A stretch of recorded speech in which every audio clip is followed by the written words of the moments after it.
세계화의 개념, 원인, 그리고 그 영향에 대해서 알아보도록 하겠습니다. 세계화라는 것은 전 세계가 단일의 공동체를 향해 가는 것을 의미합니다. 그래서 이 세계화 개념은 국제화와 유사한 개념이지만 국제화보다 훨씬 더 통합된 세계를 의미한다고 할 수 있겠습니다. 이런 뜻은 용어에서도 나타나는데요. 이 세계화는 영어로 글로벌라이제이션이죠. 하나의 지구, 글로벌, 하나의 지구를 의미한다면 국제화라는 것은 인터 네이션, 그러니까 국가의 존재를 인정하고 이 국가 간의 관계를 원활하게 하자 하는 것이 국제화라고 한다면, 세계화는 국가의 개념이 조금 더 약화된 상태다, 이렇게 보시면 되겠습니다. 그래서 근본적으로 세계화에서는 개별 국가의 개념이 약해지고 세계를 하나의 지구촌으로 인식하고 있다. 그래서 개별 국가나 개별 민족의 차별성보다는 세계 공통의 보편적 기준을 중요시하고 있습니다. 그래서 세계화 시대에서는 국내의 정책과 국내의 제도를 국제 수준으로 맞추어 나갈 필요가 있다, 이렇게 이해하시면 되겠습니다. 자, 그렇다면 세계화가 어느 정도 이루어져 있느냐, 그 지표로는 월드뱅크에 의하면 이 세 가지 지표를 참고하자, 이렇게 이야기하고 있습니다. 하나는 무역량이 얼만큼 전개되고 있는지, 두 번째는 노동의 이동, 세 번째는 자본의 이동. 자, 이 세 개의 지표로 평가한 월드뱅크 시기 구분이 이 그림표입니다. 세계은행에서 발표한 글로벌라이제이션, 세계화의 새 물결, 새 기간을 이야기를 하고 있습니다. 자, 보시면 1870년부터 제1차 세계대전이 발발한 1914년까지 여기를 제1차 세계화 기간이라고 하고 있고, 1차 세계대전 시작부터 시작해서 2차 세계대전이 끝난 1945년까지 이때를 세계화 후퇴기, 이렇게 이야기하고 있고, 2차 세계대전이 끝난 이후부터 제2기 세계화, 그 다음에 1980년 이후를 제3기 세계화, 이렇게 이야기를 하고 있습니다. 자, 여기 그림에서 빨간 선의 막대 그림표는 인구 이동을 나타내고 있고요. 그 다음에 까만 선은 머천다이스 익스포트, 그러니까 무역의 변화를 나타내고 있고, 이 빨간 선은 포린 캐피탈 스타, 직접 투자, 해외 투자의 변화를 나타내고 있습니다. 자, 그림에서 보시다시피 1기 세계화 기간에 이 세 개의 지표들이 계속 상승하다가 1914년 2차 세계대전, 1차 세계대전, 그리고 2차 세계대전이 발발하면서 이 세 개의 지표들이 다 위축되고, 그 다음에 2차 세계대전이 끝난 이후에 이 세 개의 지표들이 지속적으로 상승하고 있다는 것을 볼 수 있습니다. 자, 그렇다면 1950년 이후에 이 세 지표가 지속적으로 상승하는데 왜 1980년을 하나의 구분점으로 삼았을까? 이 보고서에 의하면 이렇게 설명하고 있습니다. 제2차 세계화 기간에는 주로 선진국을 중심으로 해서 개방이 확대되어 왔는데, 1980년 이후 제3차 세계화 기간에는 선진국만이 아니라 개발도상국이 적극적으로 이 세계화 개방에 참여를 했다.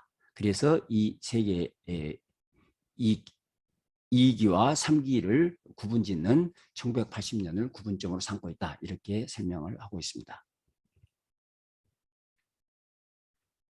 이 세계화 기간을 조금 더 다시 한번 살펴보면, 이 개방도를 가지고 살펴보면, 이 개방도는 GDP 대비 무역의 그 변화를 나타내고 있습니다. 그리고 이 시기 구분은 앞서서 세계은행에서 시기 구분하고 똑같이 맞춰 놓고 있습니다. 자, 보시다시피 1기 기간에 이렇게 개방도가 증가하다가 2기 기간에 후퇴하고 있고, 그 다음에 이쪽에서 후퇴하고 있고, 2기 기간에 1950년 이후에 다시 개방도가 이렇게 증가하고 있고, 1980년 이후에 또 다시 개방도가 이렇게 증가하고 있습니다.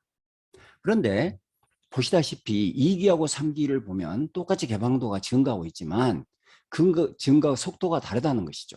그래서 2기보다는 3기에 훨씬 개방도가 가파르고 빠르게 전개되고 있는데, 자, 그것은 조금 후에 왜 이렇게 빠르게 전개되는지는 잠시 후에 또 다시 살펴보도록 하겠습니다.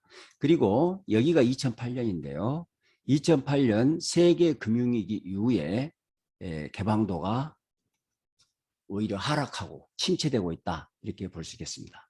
그러면서 이 개방도 침체가 반세계화 운동이 일어나는 하나의 과정 속에 있다, 이렇게 설명할 수 있겠습니다. 이 내용도 조금 후에 살펴보도록 하겠습니다.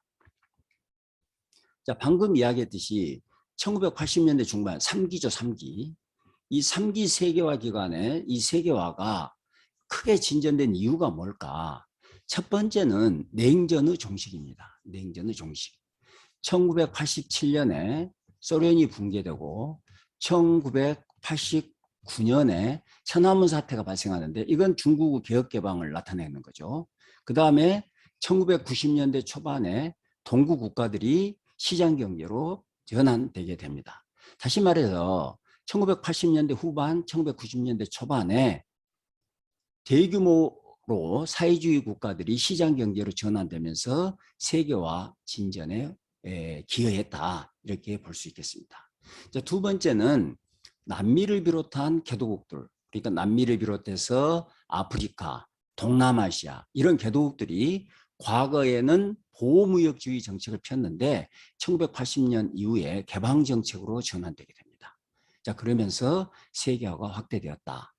그리고 세 번째로는 1986년 가트의 8번째 다자간 무역 협상인 우루과이 라운드가 1986년에 시작되고, 그것이 1994년에 끝나면서 1995년 WTO가 출범하게 됩니다. 그 결과로. 그래서 이 기간 동안에 세계화가 대폭 진전이 되고, 특히 WTO가 출범하면서 규범이 통일화되고 그것이 세계화를 확대시키는 계기가 됐다. 또 네 번째는 개도국들의 경제 성장이 빠르게 이루어지면서 이 경제 성장이 그 개도국들의 무역을 확대했고, 무역이 확대되면서 개방도가 확대되었다, 이렇게 보겠고요. 마지막으로 다섯 번째는 교통통신 기술들이 발달하면서 운송비가 대폭 하락했습니다. 이 운송비의 대폭 하락이 국가 간의 교역을 확대하는 어떤 계기가 됐다, 이렇게 볼 수 있겠습니다. 이런 요인들이 1980년 이후 3기의 세계화를 크게 확대시키는 요인이었다, 이렇게 정리해 볼 수 있겠습니다. 그런데 방금 그림에서도 보셨다시피 2008년 세계 금융위기가 발생하면서 세계화 현상이 주춤거리고 있습니다. 특히 소득 분배가 악화되면서 반세계화 정서들이 세계 곳곳에서 나타나고 있고, 그것이 무역의 감소, 세계 경제의 침체로 이어지고 있습니다. 다음으로는 그러면 세계화가 경제 성장에 기여했는가 하는 점을 알아보도록 하겠습니다. 대체적으로 수많은 연구들이 있는데요. 개방이라는 것이 경제 성장에 긍정적일까 아니면 부정적일까 하는 것에 대해서 수많은 연구들이 있는데, 물론 부정적이라고 하는 연구들도 있지만 대부분은 8, 90% 연구 결과들은 대체적으로 무역이나 직접 투자의 증가와 같은 이 개방이 모두 경제 성장에 기여한다, 이렇게 보고하고 있습니다. 그리고 실제로 다음 그림에서 보시다시피 무역량의 변화와 GDP의 변화 추세가 매우 유사하게 전개되고 있다는 것을 볼 수 있습니다. 자, 그림을 보시면 이 까만 선이 이 GDP의 변화를 나타내고 있고, 파란 선이 무역액의 변화를 나타내고 있는데요. 여러분들이 그림에서 보시다시피 굉장히 같은 방향으로 이렇게 우상향하고 있다는 것을 알 수가 있겠고, 또 이 세 번의 큰 세계 경제 위기, 남미의 외채위기, 동아시아의 외환위기, 그리고 세계 금융위기. 이 동아시아 외환위기는 우리나라 IMF 위기가 이때 지금 속해 있는 것이죠.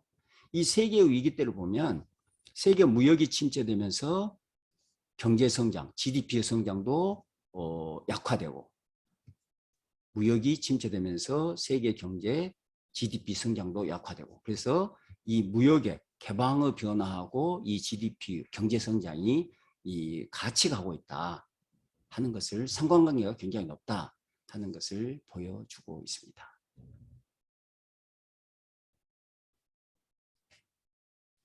자, 그렇다면 세계화는 사람들의 소득 불평등을 완화했을까, 약화했을까?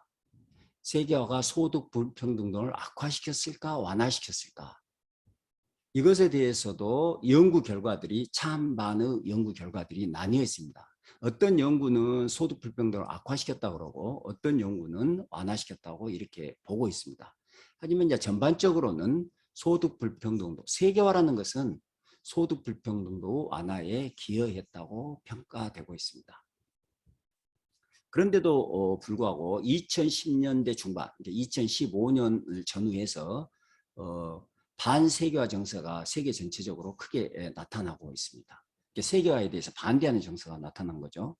자, 왜 그러면은 반세계화 정서가 나타났을까? 그것은 이 소득 불평등도가 굉장히 악화되었기 때문입니다. 하지만 이런 소득 불평등도 악화라는 것은 세계화 때문도 일부 있을 수 있겠지만 꼭 이것 때문이라고 할 수는 없겠다. 무역만이 아니라 기술의 변화, 그다음에 소비자들의 선호 변화, 이런 복합적인 요인들이 소득 분배에 영향을 미치고 있습니다.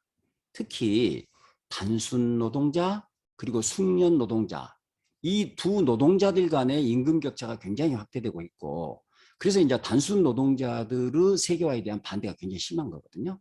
근데 이 단순 숙련 노동자들의 임금 격차 확대는 세계화보다는 기술 진보 영향이 크다 하는 것이 대체적으로 경제학자들의 견해가 되겠습니다. 왜냐하면 기술 진보가 빠르게 전개되고 있는데, 이 기술 진보가 전개되면 이 기술 진보는 대체적으로 숙련 노동자들의 생산성을 높이는 경향이 있습니다. 다시 말해서 기술 진보가 이루어지면 그것은 숙련 노동자들의 생산성을 높이고, 그래서 숙련 노동자들의 임금을 높이지만 단순 노동자들은 그 기술 진보 혜택을 별로 보지 못한다는 것이죠. 그러다 보니까 구 노동자 그룹 간의 임금 격차가 확대되고, 그러면서 소득 분배 불평등도가 악화되어 왔다는 것입니다. 그래서 소득 불평등도를 완화하기 위해서는 반세계화 정책보다는 세계화를 실시하고, 세계화를 실시하면 경제가 성장하고 이익이 확대된다는 것은 확실하니까 이로부터 얻은 이익을 적절하게 배분할 수 있는 정책을 실시하는 것이 좋겠다. 이렇게 정리를 해볼 수 있겠습니다.